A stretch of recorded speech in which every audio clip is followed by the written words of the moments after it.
Good morning and welcome everyone. Thanks for joining us today for this webinar titled How Edmunds.com Leverages Apache Spark on Databricks to Improve Customer Conversion.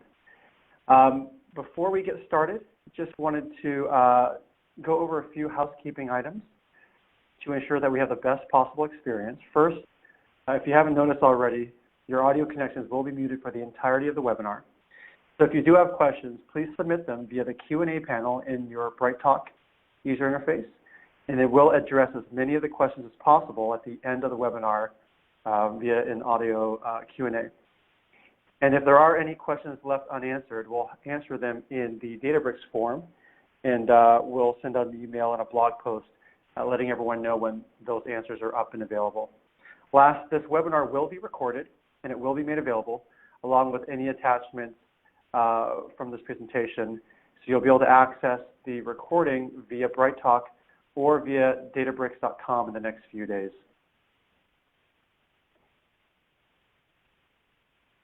So I'm very pleased to introduce our speaker today. We have Sean Elliott from Edmunds.com. Sean is a senior software engineer and the team lead for Edmunds' accurately described inventory team, which he'll explain in the following slides. He's been with Edmunds for a couple of years now, and he specializes in Java-based technologies and working with enterprise data at scale. So here is the agenda for today's webinar. So I'm going to spend just a couple minutes providing a quick overview of who Databricks is. Then I'll pass it over to Sean for the rest of the webinar, where he'll discuss Edmunds' use case and why he's moved to Apache Spark on Databricks for analytics. And then we'll close for a brief demo of one of their notebooks, and then do a Q&A.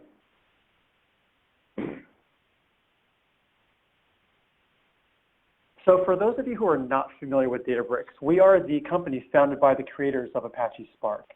So as the originators of Spark, we still contribute 75% of the Spark code. That's actually 10 times more than any other company contributing to the open source project today.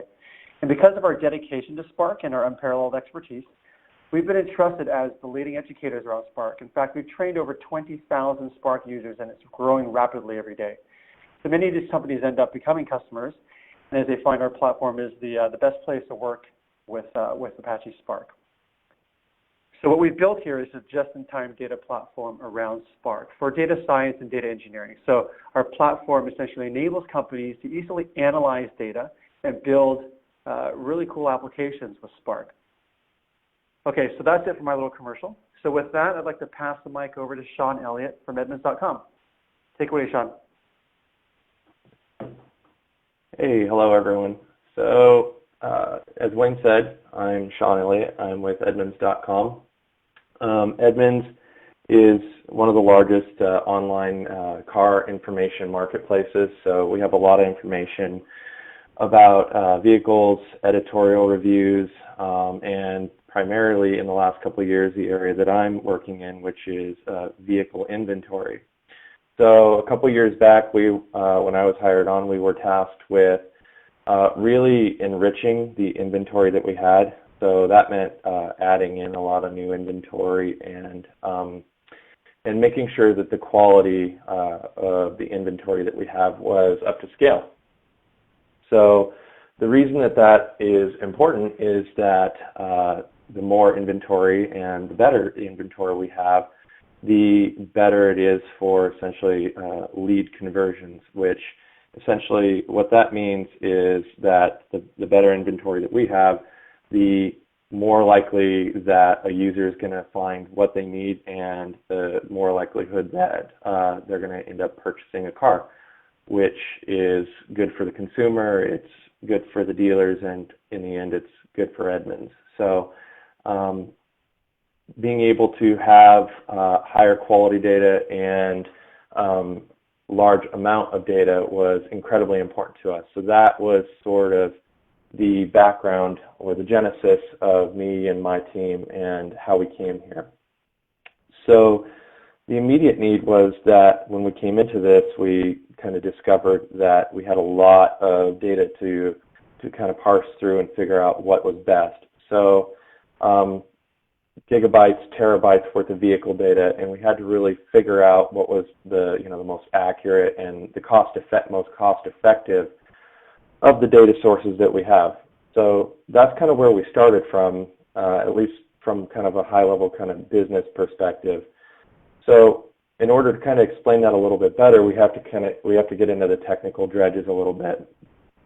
So feeding all of this data from the back end is essentially Apache HBase, where we store all of our vehicle data, and that's essentially what kind of flows out through what we have is this VIN description or VIN decoder endpoint, which feeds off of HBase. And so what you notice around that is that we have a lot of kind of bubbles feeding into HBase. The arrow kind of pointing in HBase from the VIN decoder is kind of backwards, but we're consuming out of HBase for that. But everything else is all feeding into HBase. And so HBase is really great for some things.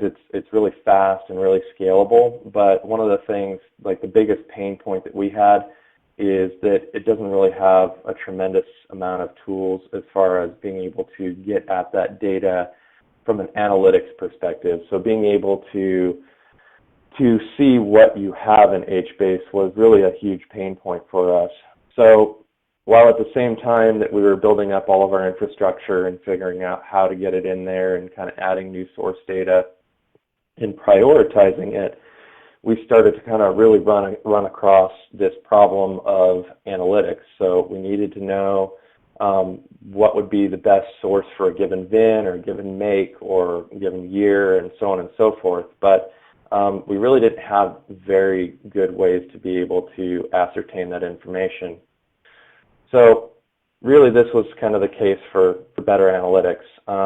We needed to be able to get at that data, but at the time, really the only way we had to get at it was through MapReduce jobs. So we really had a lot of ad hoc MapReduce jobs that would take a lot of time to set up, a lot of time to create and deploy out, and it was just messy, difficult, and error prone.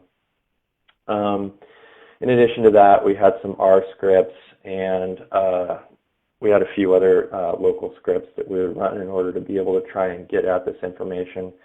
But really, it was just very time consuming. Like, we were spending so much time just trying to get at that data that really, a lot of times by the time we'd figure out what we'd need, it was either stale or difficult, or we'd have to go back and do it again. And so we needed something that was way faster in order to be able to get at that information.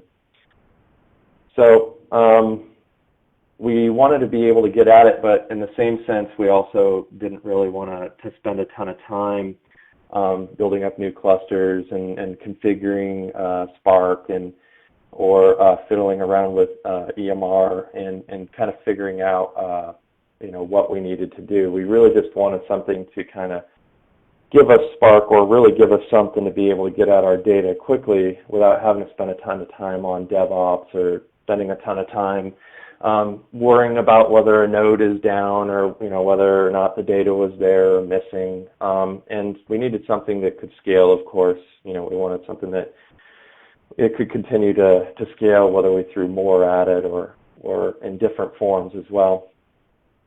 So that said, we started looking at Spark, and we started also looking at Databricks. So we had that. We had some teams that were using it, and we started kind of poking around with it. And we sort of said, okay, well, this is pretty cool. We did a POC or two, and at that point, we're like, well, let's go on with this. And so really, it just became an exercise at that point in how to get the data into Databricks. That wasn't too bad. We had a few lessons learned along the way, but really what we're looking at here is just this really simple technical architecture, which was really just kind of how we got data from HBase into Databricks. And really, as this kind of diagram shows, it just became a very simple Uzi job that runs every day. It just has a simple MapReduce, which pulls the data from HBase and dumps it to S3. We actually, because of the way we use HBase, we have data in JSON form for the most part, which is a little bit of a kind of an anti-pattern, but be that as it may, it actually worked as a really good strong point for Databricks, because Databricks is really good about reading JSON files. It just does automatic schema detection, and that right there was really awesome for us. So we didn't have to worry about going through and mapping out the schema. It just sort of picked up on the fact that we had JSON data dumped into S3, and from there we were able to build up most of our tables just from that alone, not even having to really tell it anything. There were a few outliers where we couldn't get it in, we couldn't make it work for whatever reason. I think there was some not size limitations, but time limitations as far as getting things to work. And so for a couple of those minor cases, we just opted into CSV, which was a good fallback. In those cases, we did have to specify a schema in Databricks, but it was really not terribly difficult. So from that perspective, we just have a notebook in Databricks that just reads that data that we're dumping to S3 and creates essentially Spark SQL tables. The whole process was really seamless. It was really easy, and it didn't really take a long time once we figured out how to get there. So that said, once we got over to Databricks, we started to kind of learn a few things, and so that's kind of what I'm going to transition into now and really kind of talk about is some of the strong points or some of the things that we really love about Databricks. So that said, the first thing that kind of hit us was this concept of interactive notebooks. Interactive notebooks are, I don't know, for those in the audience, if you've used like Jupyter or other similar tools, but it's essentially, it's a browser-based technology where you can, it has this concept of notebooks. Notebooks have cells within them. And so it's really easy to be able to share them with other people. So if, for example, I have an issue and I can't, I'm kind of blocked on something, I can, chat with another engineer on my team or anybody else really in the world, or, video call or whatever, and we can both look at that notebook and every individual component, like the cells in the notebook, at the same time. We can not just look at it, but we can edit it and run it at the same time. And you can see, who's there. So it's very similar to like Google Docs or Google Sheets or whatnot. But the difference is instead of a state like a document or a sheet, is that you have code snippets that you can run against different clusters. So it's pretty powerful. And it's got a lot built into it. So aside from the co-editing and collaboration, which I was just talking about, it's got some really good visualizations and dashboards, which I'll talk a little bit more about later. And it's also got multi-languages, which I'll also talk more about a little bit later. So the next part that's really cool that we liked about Databricks is this job scheduler bit. So being able to create jobs from here is just, it's really easy. I think we show that on the next screen, how easy it is to create a job. But from here, you don't have to go and create like a cron script or anything weird.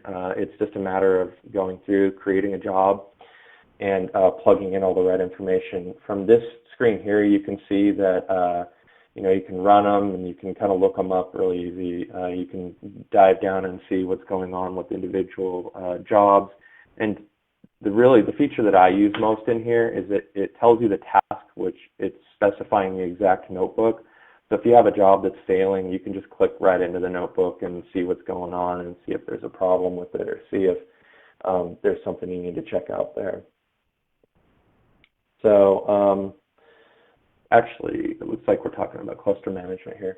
So creating clusters was actually a really nice thing as well. Being able to create a cluster like really quickly. It's like literally to plug in all of the information, it takes like a minute or two, and then you just have to wait for the instances to spin up, which you're just waiting on those EC2 instances to provision and for the individual configuration to apply. But generally speaking, it's pretty fast. I think larger clusters will take a little bit of a longer time, but overall, for the most part, it's like on the order of maybe 5 minutes. but it's pretty quick. You can also take them down pretty fast as well. It's just like a more or less like 2 clicks, like a 1x and then an "Are you sure?" and it's pretty easy. You also get like lots of different versions of Spark. When I was looking at it this morning, I think there was something like 10 or somewhere on the order of 10. Wayne can talk more about that, or you can look it up, but there's quite a few, and there's like, I think all the way from like Spark 1.6 like up through the latest versions, which is also really kind of a nice thing as well, is that with the latest versions, if like you want to try out some new feature in Spark, a lot of times you get like release candidates or early releases and whatnot, and they'll push those out to Databricks, and like if you want to try it out, it's just, you can create a pretty fast cluster, and you're bound at like, how much you want to pay for having that cluster up and how much time you have to play with it. But usually they send out, emails, or it's there and then you can play with it. So that's really nice as well. So if you need to R&D or demo, or you're just curious, it's there. And so if you need support from Databricks, it's pretty easy to reach out to them and get help with tuning. It's all tuned with AWS as well, so they're pretty upfront about cost. So if you need to do spot instances or anything like that, or if you want to do like auto scaling, you can do that. And so you can also relaunch them if they fail as well. So yeah, here's the kind of how to create a cluster. It's really that easy. So like, you just give it a name, pick which Spark version you want, or you can even just leave it default. You can pick from whether you want spot instances, or if you need a cluster that's up more or a little more stable, you can pick on demand as well. You pick your size, so if you want a really big one, or if you just need something kind of small, you just pick it there. And then you got SSH access and AWS and Spark components as well. So it's really simple. And so here's another kind of aspect of cluster management. So from this cluster management screen, you can see this button here where it's saying create cluster was sort of the previous slide, but you can see that it's pretty easy to see which ones are using, how much memory they're using, and which types there are. And then you can see over in kind of that second box which notebooks and which libraries you have attached. And you can go, like, because everything's all linked together, you can go from the cluster screen and see which notebooks are associated with the cluster, but then you can also go down into those individual notebooks really easily as well. And then that far right-hand box is kind of a little bit of kind of a small cluster management screen, and it's really very simple. Like it's intuitive, like the little X button just terminates a cluster, and then there's a little refresh button, which if you want to restart the cluster. And then I think that far end one is if you needed to make modifications to it. But it's that simple. There's also within the notebooks themselves, you can do a few cluster management things as well. For example, restarting. So if you're in a notebook and you're having troubles with it for whatever reason, if it's like the clusters have some instability or something's going on, you can actually restart the cluster from the notebook that you're working in, and that's pretty easy too. I mean, it saves you a minute or so to not have to jump back and forth. But it just kind of speaks to the intuitiveness of kind of the application. So that said, in addition to the cluster bits and the nice bits about notebook, and this one kind of extends notebooks. You get really nice dashboards and reporting. What you're seeing here is the presentation view of a notebook. So what that buys you is that if you have some stakeholders or some other business folks that maybe don't want to see code, or maybe don't want to kind of trudge through all the specific bits, they really need something simple to kind of see the information quickly. You can do this kind of presentation view, and it'll give you a distinct URL. In fact, this right here that we're seeing here is something that we built for that very purpose. It's actually ties in this case for us, it ties into a job that we have that runs weekly.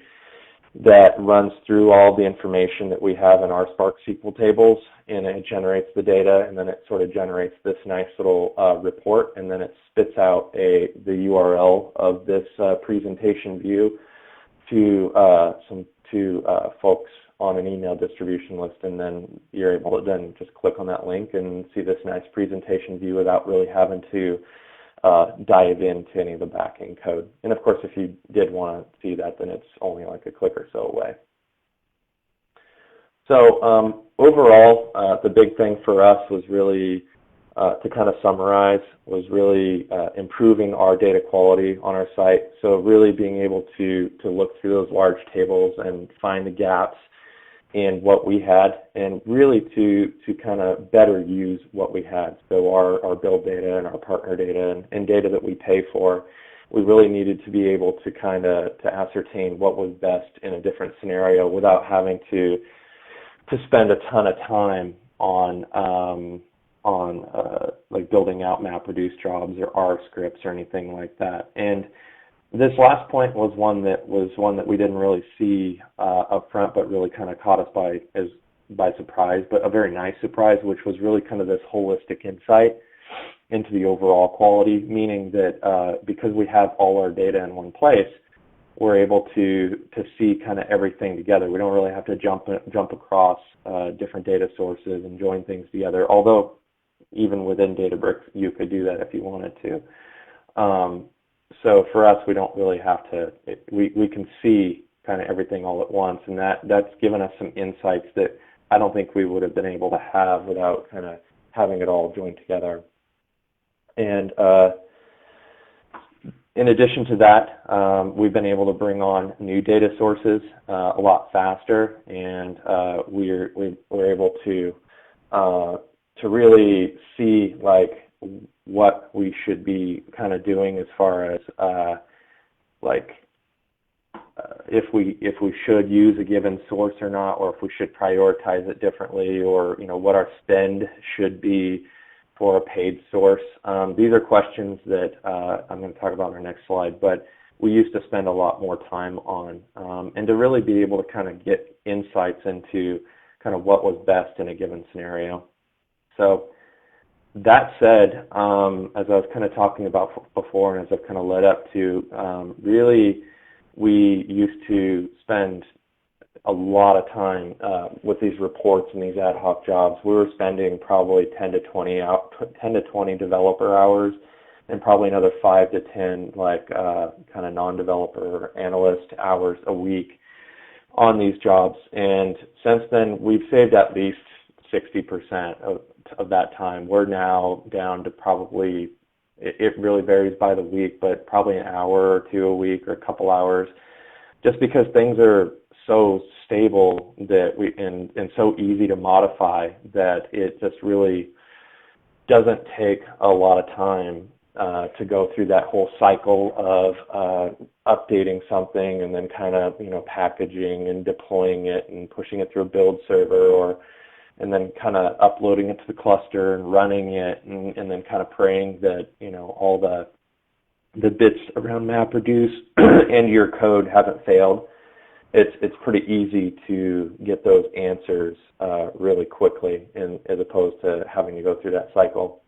And so that said, in addition to reducing the time that we've spent on analytics via our reports and ad hoc jobs, we've also seen a pretty stark improvement in our overall quality as well, upwards of 35% given certain parameters, some better than others. Obviously, some of our makes and some of the facets on our makes, we've seen some at least 35% gain in those. And so that right there is also really kind of worth its weight. Next, I'm going to kind of talk a little bit about some of the things, or I'm going to kind of circle back on some of the other things that we've seen in Databricks that we've really enjoyed as well. I talked a little bit about that as far as clusters, cluster management, and notebooks. But some of these are going to be a little bit more specific, and some of these are also a little bit of some kind of hints and tips, so to speak. So I've been talking, obviously, about that centralized data bit. and having the content around for simple exploration, charting, and reporting. I talked a little bit before about multi-language support. So what I meant with that is that, and I'll talk about it in some of the next slides as well, is that you can change languages, or you can have multiple languages in a given notebook. So when you create a notebook, you tell it what kind of language that you want. We typically pick Scala, but there are other teams within the org that pick Python or whatever. Those are kind of big ones, but you can mix them in. So if you want to do Scala like we do, and then you also need a block of code to do some Python or do some R or do some just vanilla SQL, you can do that. You can just give it that command directive, and you can switch. So if you need to be able to do that, the flip side of that is that you can use just vanilla SQL in a notebook, and you can kind of run it up until you get to a point where you need like a higher level language like Scala to be able to do that, and then you can get to that point and add in those bits as well. So it's really versatile in that regard. So one of the next cool things is this, it's a bit of a newer thing, which is data sets. Data sets are kind of half data frames, half RDDs. Those are specific terminologies around Spark and Databricks. Those are really nice because they kind of cut down some of the clutter in the API itself. I'll show that off a little bit hopefully if we have time for the demo. Caching is another major aspect as well. So being able to cache your data in memory is awesome, because then it's, that first invocation, depending on your cluster size and your data size is going to, be like 2, 3, 4, 5, however many minutes. But then if you have sufficient memory, caching that is big, because in the next run through, especially when you're prototyping or developing a notebook, you can cache it. And then it's just saved, and when you run it again, it's just there. So it's that much faster each time. And so that's a really powerful feature that we use that's very useful for us. So those built-in visualizations, being able to see charts and graphs is really powerful. We use them a lot, even just kind of within our dev team, within our engineering team. If we need to kind of understand a problem, the ability to be able to kind of go back and forth from sort of a tabular view into a graphical view is really powerful. So you can, if you're visually minded especially, you can switch over to that and see what's going on, and you can see quick aggregations and write different Spark SQL to kind of manipulate your data and get your answers. I talked a little bit about that presentation mode before. It hides code output, so I'm going to talk about that a little bit more too. This next point is more of kind of a suggestion. We suggest, not being afraid of lambda statements and functional programming. That was one of those kind of getting over the hump with me and my team. Once you get over that, it opens up a lot as far as getting into the APIs and using them more effectively. And this last one, or this command statement, these are typically that you'll see also mixed in with the different language semantics like %R, %Scala, or %Python. But these ones I separated out, which are %MD, SH, and FS, respectively. They allow you to build in Markdown, shell, and file system commands into the notebook as well. So if you need to be able to write some documentation or some instructions or comments or whatever you need to do, Markdown's really nice for that. If you need to get to the actual file system shell or the Databricks file system itself, you can use the SH and FS commands. Those are really nice utilities to be able to do diagnostics and exploration should you need that. So I've used those a few times, and they're incredibly powerful and nice to have.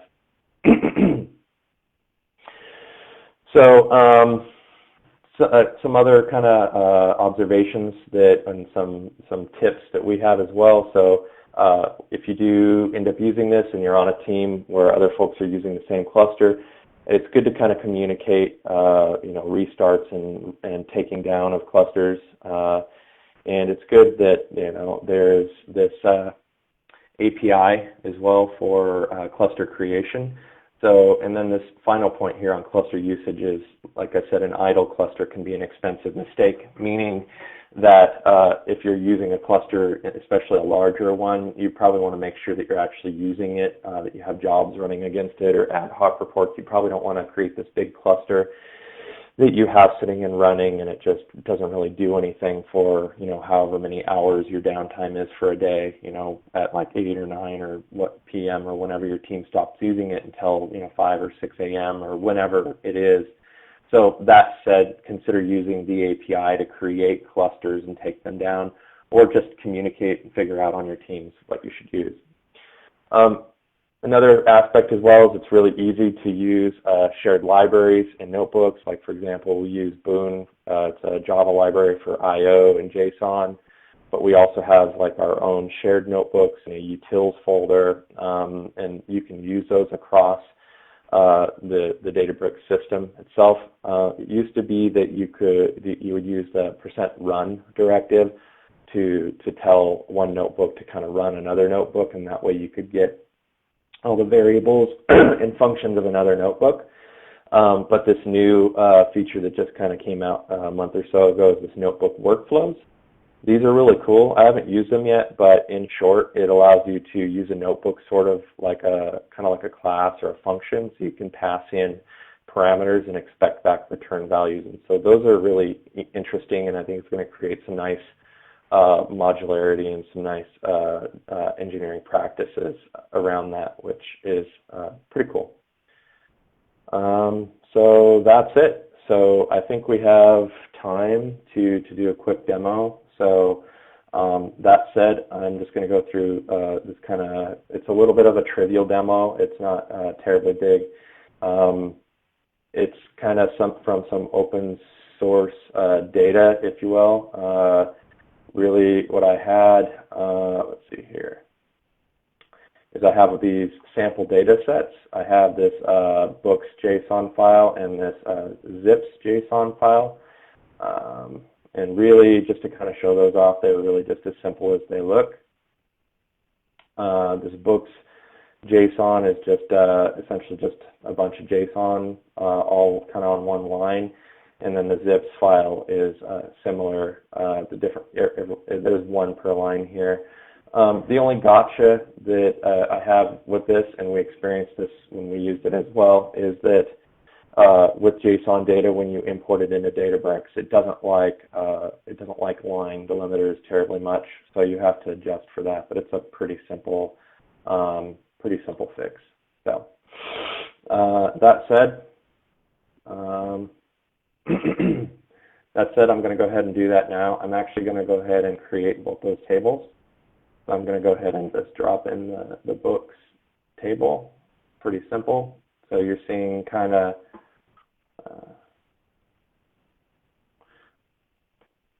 there we go. And then just inferring schema. And you see how fast this is. Of course, this is a very, very small file, but in fact, in this case, there's only 4 entries, but it works pretty fast and just as well with larger files as well. And in most cases as well, you probably won't want to use this create table functionality. You would probably use the backing APIs, or you would build your own notebook to bring it in from S3.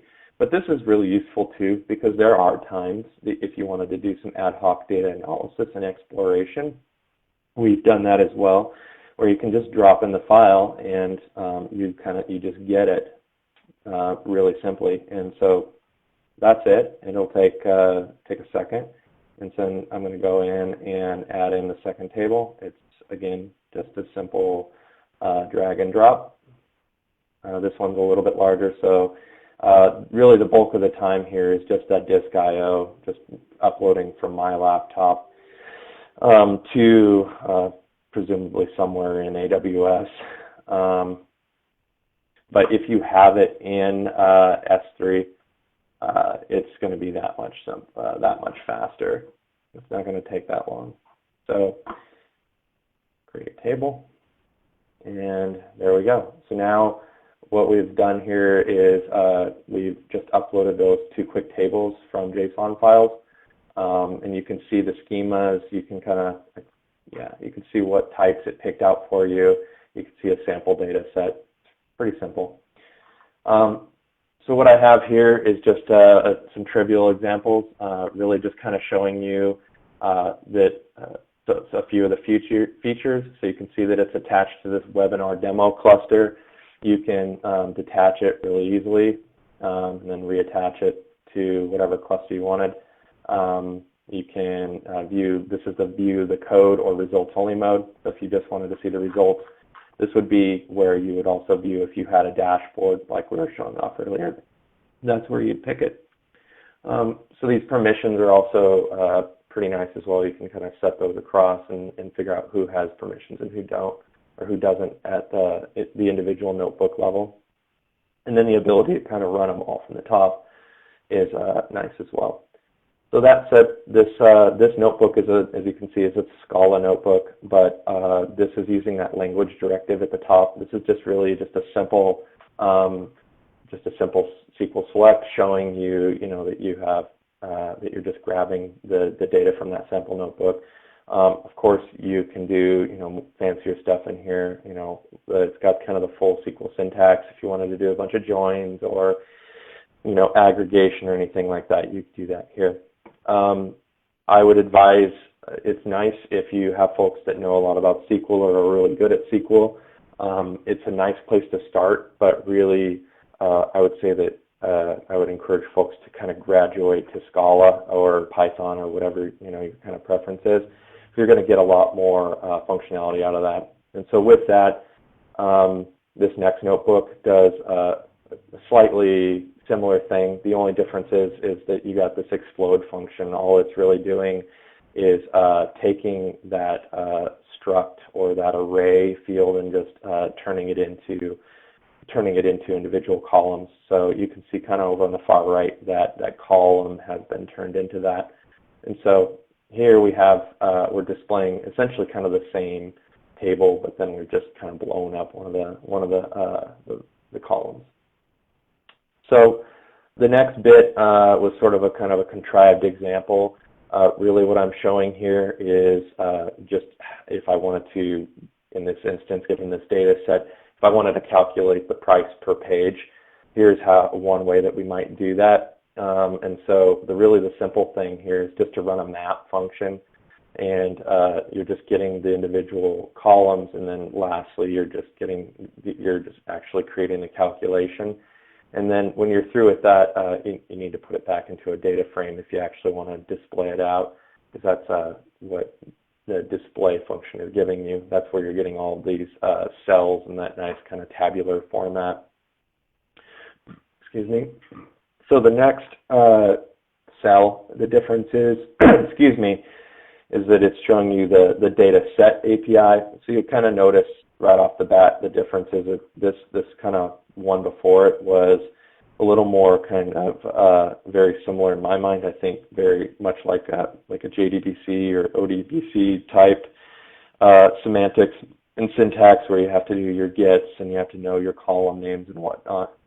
The difference is here in this next cell using the dataset API is that you tell it your case classes, which is the Scala version. I'm not actually sure what the Python version is. I think it's very similar though. And you really just kind of tell it what kind of classes you want, and from there you can get at the fields by value or by field name. And so this is incredibly useful. It cuts down on a lot of the clutter. In this instance, I actually didn't need to use as book, but I was just kind of showing off how that actually works. Wait, I think maybe I did. That's okay. And so with this last example, I'm just showing off a few more of kind of the functions as well and using that dataset API. So again, it's kind of using this case class to kind of map in implicitly the values that came from the JSON. And so it's just giving it a table, and this is the example where I didn't actually need to use the data sets, because in this instance it would actually give us the state column and population and all those other things without using the dataset API. But point being, in this instance, we're just looking at a simple group by, where we're just looking at the average population of zip codes by state. And so, again, kind of a contrived example in seeing that, ooh, Rhode Island has an interesting data point there. So that's it. I can run all of these just to kind of show you all that it all works, or we can run them all individually. It's pretty simple. That first one's already done. In fact, by the time I catch up, yep, I think it's all done. As we would expect, these are very small data sets, but I do want to stress that it's going to be pretty fast with larger data sets as well. We run these types of queries on our data sets that are, again, gigabytes, terabytes worth of data, and really your bounding factor is going to be the size of your data versus the size of your cluster and versus how many other users and whatever else is running. But given those conditions, obviously the smaller data, bigger cluster, less users, it's going to be faster. But you can, kind of condition for those things. If you really need an answer really fast, you can pay for it. You can give yourself a large cluster that's your own, that nobody else is using, attach it to, run it on a given data set, even if it's a fairly large one, and you can get an answer pretty quickly because it's just scalable in there for you. So that said, that's the demo, that's my slide deck, and I'm going to stop and turn it back over to Wayne. All right, thanks, Sean. Again, everyone, if any of you in the audience has a question, please do type it into the Q&A panel in BrightTalk, and we'll get to as many as we can. So, Sean, questions are already flowing in, so we can jump right into that. So the first question, it's actually a two-part question. The first part is, was Databricks hooked up directly to the Edmunds.com website? And if so, was it using Spark streaming? Okay, I can comment on that a little bit. I'm not specifically, or my team specifically doesn't use Spark streaming a lot. We do have some other teams using Spark streaming. There was actually a white paper that Sam Schuster, he's one of our other directors or leads within Edmunds, that he did a year or so back. You can go to the Databricks website. I'm not sure. I think Wayne can probably provide that link in the comments or in the slide deck. But I believe that was using Spark streaming as well. We are also using Spark streaming for some other, I don't think I can really talk about that too much, but it's not really hooked up, it's not really hooked up to Edmunds.com, the website specifically. It's really kind of on our backing data, so to speak. There are some bits that are, there are some streaming bits that kind of go through some mobile pathways, but I don't really feel at this time that I can really fully answer some of that. So yeah, the second question. Yep, the second part of the question was the data around anonymous user and known user traffic for usage analysis, and did you have to integrate with on-site databases or applications? Okay, so yeah, we definitely had to integrate with on-site databases and applications, and some of the other teams that did integration. In fact, some of the first usages of Databricks at Edmunds was around traffic usage and analysis. That wasn't actually me and my team. I'm aware of it, and I kind of know what they're doing a little bit, and that's sort of what some of the other teams are working on. We're really more in the inventory space, but in that regard, we did have to integrate with HBase. Well, not necessarily integrate, but we did have to work with HBase and with Solar and with graphite data as well. And so we've definitely integrated in with those parts, and we've got some good usages there. We've sort of bent Databricks to our will in a lot of ways, but it's not really hard to bend, honestly. I mean, when you get right down to it, it's a cluster sitting in a cloud that provides you, Spark and Scala and, an underlying JVM. So, that said, you can do lots of interesting things. You can do I/O and disk reads, and really the upper bound is that network bit. So for us, what that translated to, especially in the early days, around not knowing what Databricks was and how to use it, translated to trying to use, foolishly I might add, trying to use HBase directly from Databricks. I would advise against that because of the incompatibility around the HBase client libraries, given that they're highly dependent on Hadoop, and Spark also uses, not surprisingly, has Hadoop libs as well, and those are not usually nicely compatible, especially if you have Cloudera or MapR installations on site.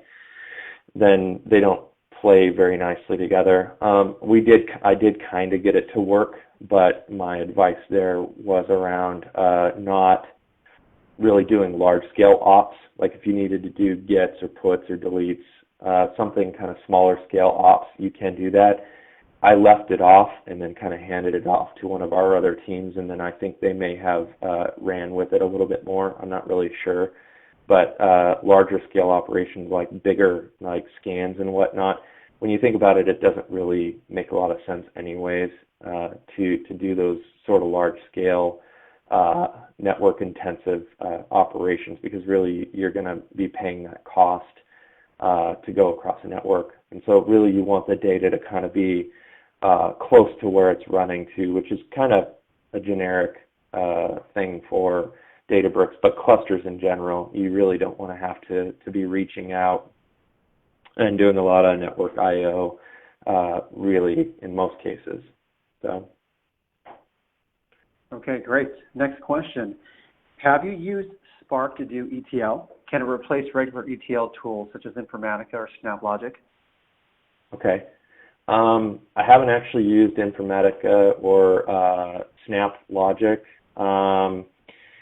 We didn't use it to do ETL from one place to another. We kind of built our own ETL to get it really we built kind of our ETL within MapReduce to kind of get the data to Databricks.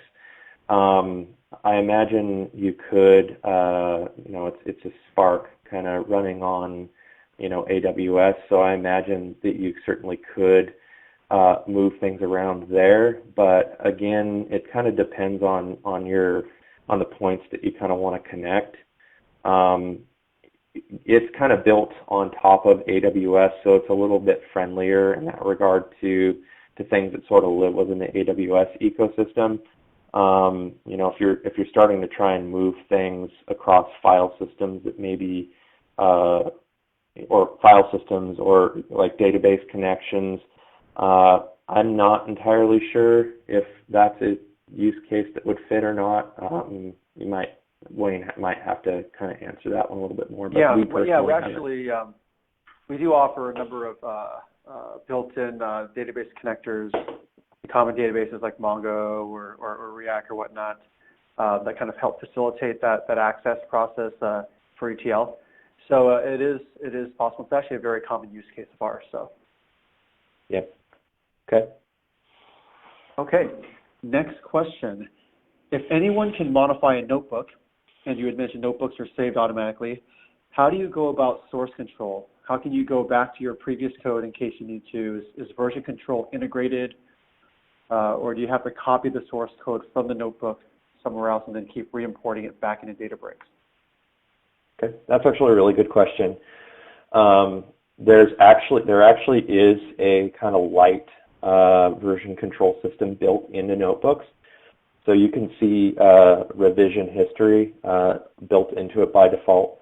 And I will also comment that anyone can modify a notebook so long as they have permissions. By default, when you first build a notebook up, I don't think it actually gives anybody else permission except for maybe like super users or whatnot. But that said, there is revision history kind of built into it. And so you can kind of go back and replace things. You can see who changed things and when and why. That said, I believe there is some integration with GitHub. Our team is actually not using it. We don't have a huge need for it right now. For the most part, the built-in revision history sort of works for us. Some other teams are using it, but Wayne, can you actually elaborate on that a little bit more? Is that a feature that has been fully adopted? Yeah, you're correct, Sean. Okay. That is, there's an integration with GitHub for source control. Cool. Yeah, and so you don't have to do any like copying back and forth from GitHub. It just sort of works out of the box, or I don't actually know how that works. Right. Yep. Okay. Okay. Let's see, next question. You did not mention partitions. Do you work with partitioned or repartitioned tables? Okay. So yeah, kind of by default, we kind of use default partitioning. You can specify partitioning, but most of them don't need optimization. I think it's good about doing that kind of out of the box for the most part. Like, we don't have to fuss around with it. It just sort of figures it out. That said, if you do run into issues where, some performance issues and you need to figure out what's going on, the tools are built into Databricks to be able to kind of see what's going on for the backing cluster and the instances, and you can see kind of what partitions you have and, maybe make some adjustments from there. And it's also built into the APIs as well, so it's pretty simple to go through and make those modifications if you need them. So the short answer is that we don't usually have a need because it kind of does it pretty well on its own, but if you do have the need, it is there for you. Great. Okay, next question. Can we use Spark using Databricks on top of Amazon Redshift? Okay, I believe that there is a Redshift connector there, or there's at least, I know there's a JDBC connector there, which I believe you can use with Redshift. My caution again would be the network I/O bits, and I don't know it perhaps as well as Wayne might, or some of the use cases that Wayne has seen as far as the data at scale and kind of co-location of data versus the cluster, like as far as how far away your content may live to the cluster. So you may have I don't know what the performance implications might be there, but I believe that the short answer is that yes. Yeah, that's right. We do have a number of customers who do use Databricks parallel with Redshift, but like you mentioned, Sean, there are some performance and latency implications, so it's something just to consider if you're looking for that type of mix. Okay, next question. What sort of algorithms did you use? Okay, I'm not sure. How we transition in that one. We have done a little bit in and out of machine learning. We've done some other aspects as well. We've kind of done a lot of bits around functional programming and using Scala for that. We've explored a lot, and Databricks has kind of helped us to kind of figure that out. But we've done some prototyping and we've done some string matching, and we've done a lot of different things, but overall, it's not really terribly different from algorithms that you might use in any other application. We've used kind of a lot of. I think the biggest thing that we've done is kind of string matching stuff. We haven't really done any like graph traversal or anything. We little bits in that, but yeah. Okay, next question. Did you ever consider building your own Spark environment when you were embarking on this project? Yeah, absolutely. We didn't just consider it, we actually did do it. The problem is that Spark, so not surprisingly, if we're getting our data from HBase, we have our own internal clusters, like our Cloudera supported clusters that teams within Edmunds use. The cluster that we use, another team sort of built and supported. The challenge around that was that Spark, you have to kind of build it up on the cluster and make sure that kind of everything works, and you have to make sure that it interops with everything and you're not breaking your existing stuff, which is fine. I mean, it takes a little bit of time, but since we were sort of dependent on another team and their velocity, and we didn't really want to get in and spend a bunch of time, that's not really our core area of expertise, we sort of latched on to Databricks. Was like, well, you know, Spark's here, and it's usable, and it's out of the box, and we don't have to worry about building it up and configuring it and upgrading it. And so the nice bit about that as well is that, you know, when the later versions come out, we could just get those for free. We can try it out, and if it works, then great.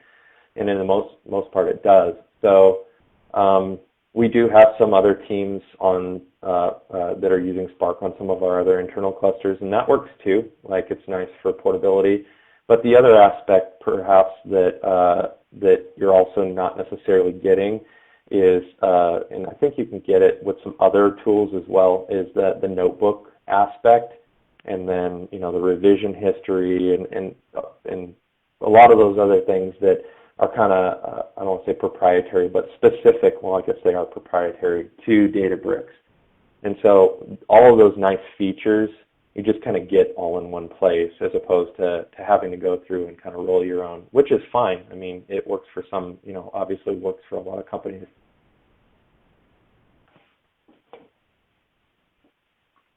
Okay, great. Let's see, next question. Does Databricks allow exporting visualizations to other formats, such as PDF or PowerPoint, other than having them displayed in a presenter mode like you had mentioned?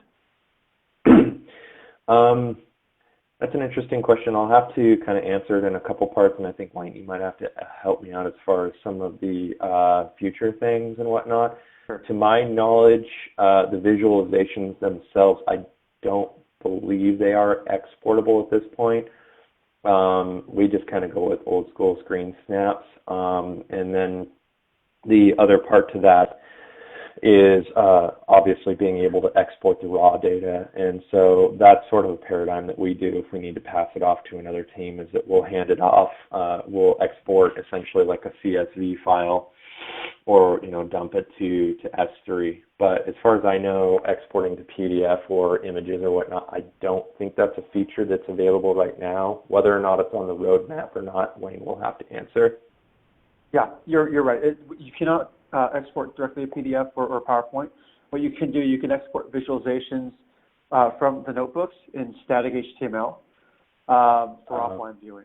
Right, so you can do that. That's right. So if you want a PDF That's right. version, then it's best to just kind of print it from Chrome and send it to, you know, hit the send to PDF feature, or you can take a screenshot of the visualization and paste it into a PowerPoint. But then it becomes static. Yeah, good point. Good point.